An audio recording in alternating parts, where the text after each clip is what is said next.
అందేంటి sir అందేంటి sir sir sir sir మీరు అధికారంలోకి వచ్చింది కాబట్టి మిమ్మల్ని అడిగే ప్రశ్న ఉంది కాబట్టి మీరు అడుగుతున్నాం. లేదంటే మిమ్మల్ని అడగాలని మేము దురుద్దేశంతో అడగాలి మిమ్మల్ని. జై తెలంగాణ, జై తెలంగాణ. ఇవాళ నిరుద్యోగులకు ఏ పార్టీ కూడా అంటగా లేదు. ఇదంతా విద్యార్థులకు తెలుసు.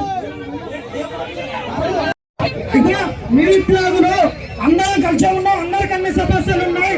మీ 46 జీవో అనేది బీజేపీ దృష్టికి వచ్చింది, మీరు నిలదీసారు. సంతోషం సంతోషం. ఎవరేం తప్పు మాట్లాడలేదు ఇక్కడ. దయచేసి ఆగండి, దయచేసి.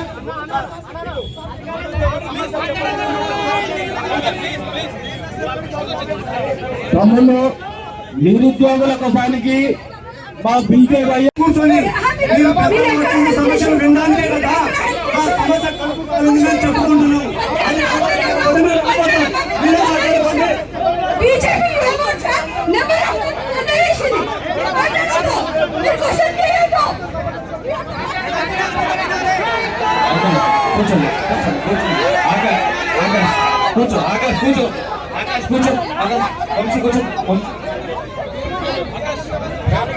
దయచేసి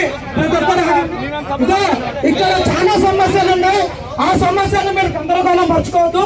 అక్కడ మిత్రులు ప్రశ్న అడిగారు, అక్కడ ఒక పార్టీ నుంచి వచ్చారు, వారు సమాధానం చెప్తారు.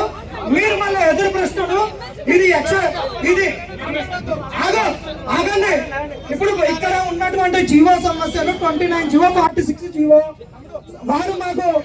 వాళ్ళు ఇంతకుముందు 29 జీవోకి కొండ సంజయ్ గారు వచ్చారు. అన్న వీళ్ళు 46 అడుగుతున్నారు. అన్నతో వారు చెప్తారు, వీళ్ళు అడిగిరు చెప్తారు. మధ్యలో మీరు ఎందుకు? అందరు నిరుద్యోగులమే కదా, మీరు మాట్లాడకండి, ఆగండి. సార్ అందేంటి సార్ అందేంటి సార్ సార్ సార్ సార్ మీరు అధికారంలోకి వచ్చింది కాబట్టి మిమ్మల్ని అడిగే ప్రశ్న ఉంది కాబట్టి మీరు అడుగుతున్నాం. లేదంటే మిమ్మల్ని అడగాలని మేము దురుద్దేశంతో అడగాలి మిమ్మల్ని. జై తెలంగాణ, జై తెలంగాణ.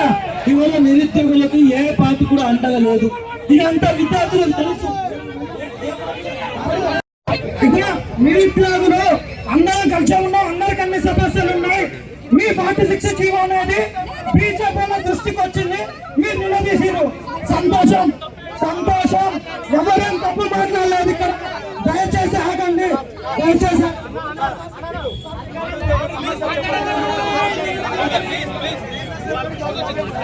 తమ్ముళ్ళు, నిరుద్యోగుల కోసానికి మా బీజేపీ కూర్చొని సమస్యలు వినడానికే కదా ఆ సమస్య కలుపుకోవాలని మేము చెప్పుకుంటున్నాం.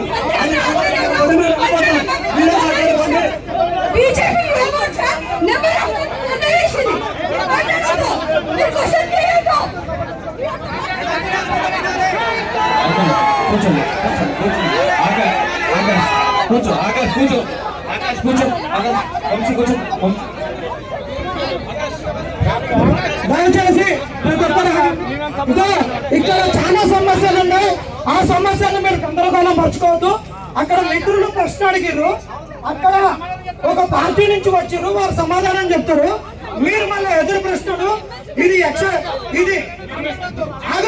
ఆగండి. ఇప్పుడు ఇక్కడ ఉన్నటువంటి జీవో సమస్యలు 29 జీవో 46 జీవో వాళ్ళు ఇంతకుముందు 29 జీవోకి కొండ సంజయ్ గారు వచ్చారు. అన్న వీళ్ళు 46 అడుగుతున్నారు. అన్నతో వారు చెప్తారు, వీళ్ళు అడిగిరు చెప్తారు. మధ్యలో మీరు ఎందుకు?